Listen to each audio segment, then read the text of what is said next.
Atrial fibrillation, a condition where your heart beats irregularly, can quietly lead to a much bigger issue: stroke. Now, if you're watching this video, you probably already know someone who's had either one of these. Maybe you've heard the term AFib tossed around, or perhaps you've been warned about the risks. Either way, the big question on your mind might be, how does something going wrong in my heart have anything to do with my brain? That's what we're digging into today.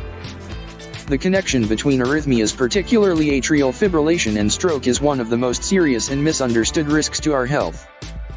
We know the numbers are real, and they're concerning. If you have AFib, you're 5 times more likely to have a stroke than someone without it. But here's what's really alarming: many people with AFib don't even know they have it. That means you could be walking around with a condition that significantly increases your stroke risk and not even feel a thing. Let's break it down. What happens inside the body when your heart doesn't beat properly? With atrial fibrillation, the upper chambers of the heart, the atria, don't pump blood as smoothly as they should. Instead of flowing freely, blood can pool and form clots. And what happens when one of those clots breaks loose? It can travel up to the brain and block the blood supply, causing a stroke. If you've ever had a scare with your heart racing or feeling like it's skipping beats, you know it's unnerving. But here's what we don't often talk about: not all arrhythmias feel the same. Some people don't feel anything at all. That's the sneaky part. It's not just the racing or fluttering sensations in your chest that are dangerous sometimes, it's what you don't feel that's the problem. We hear the word stroke a lot, but what does it really mean? In simple terms, a stroke happens when part of the brain doesn't get enough blood.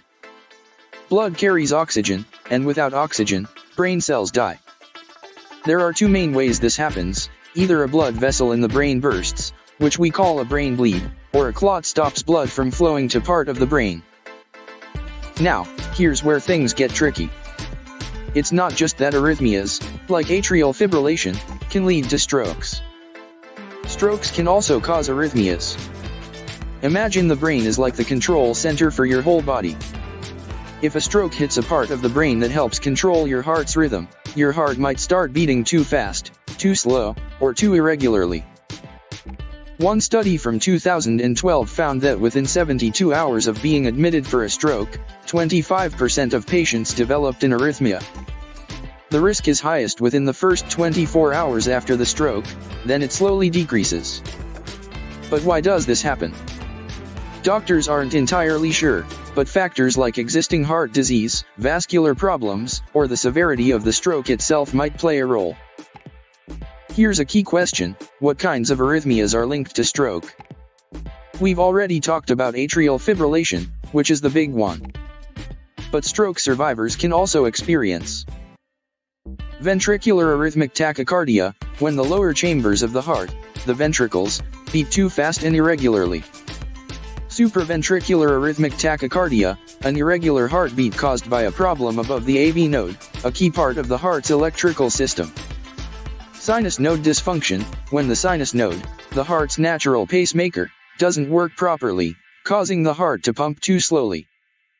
Bradyarrhythmia, when the resting heart rate is unusually low.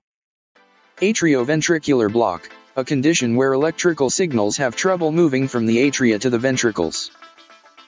Now, even though having AFib increases your stroke risk, it's not all bad news. There are ways to manage and even reduce that risk. One of the main tools in the fight against stroke in people with AFib? Anticoagulants, or blood thinners. These medications stop blood clots from forming, which means less chance of those dangerous clots heading to the brain and causing a stroke. If you or someone you know has been prescribed blood thinners, you've probably heard of warfarin, the old standard for stroke prevention. But here's what's exciting: newer medications known as oral non-vitamin K anticoagulants are not only as effective as warfarin but are also safer. These newer drugs come with fewer side effects and don't require as much monitoring. So, if you or someone you know is on an older medication, it might be worth talking to your doctor about newer options. And it's not just about medication. Keeping a close eye on your heart can make a huge difference. Monitoring your AFib can help detect changes in your heart's rhythm early, giving you time to take action before things get serious. Think of it like having a smoke detector in your house. If it goes off early enough, you can prevent the fire from spreading. So, what are the signs that something might be wrong with your heart? According to the American Heart Association, people with arrhythmias can experience a range of symptoms, some mild, others more severe. In the early stages, you might feel a slight fluttering in your chest, like your heart is skipping a beat or beating too quickly. Some people describe it as feeling like their heart is dancing. But as time goes on, these symptoms can get worse. You might feel tired, weak, or lightheaded.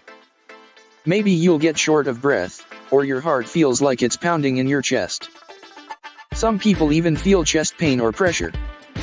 If that's you or someone you know, take it seriously. These could be signs of a more serious arrhythmia or even the early stages of a heart attack. So, let's pause for a second. If you've ever felt any of these symptoms, it's crucial to talk to a doctor. A quick checkup can help catch an arrhythmia early, which is when treatment can be most effective. Now, here's another thing to think about. If you've already had a stroke due to AFib, your outlook is serious but not hopeless. One study from 2015 found that the 5-year survival rate following a stroke caused by atrial fibrillation is around 39.2%. That might sound low, but with the right treatment and lifestyle changes, there's a real chance to beat the odds. That same study also found that the chance of having another stroke within 5 years is about 21.5%. Again, this risk goes up if your atrial fibrillation is persistent. So, if you or someone you love is in this position, staying on top of your treatment plan is essential. The main takeaway here? Don't ignore your heart. Arrhythmias like AFib are much more than an uncomfortable sensation in your chest. They're a serious health risk that could lead to a stroke. And if you've had a stroke, the risk of developing an arrhythmia is real, especially in those critical first few days after the stroke. This is why it's so important to seek help as soon as you notice any unusual symptoms.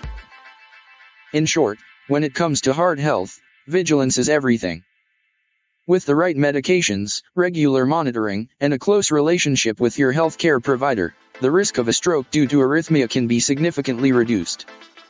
Remember, it's not just about stopping the problem after it starts, it's about preventing it before it ever happens. And that's the most powerful step you can take for your health. Thanks for watching. If you found this video helpful, be sure to subscribe for more content on managing heart health and preventing stroke. Stay safe, stay informed, and take care of your heart. It's the only one you've got.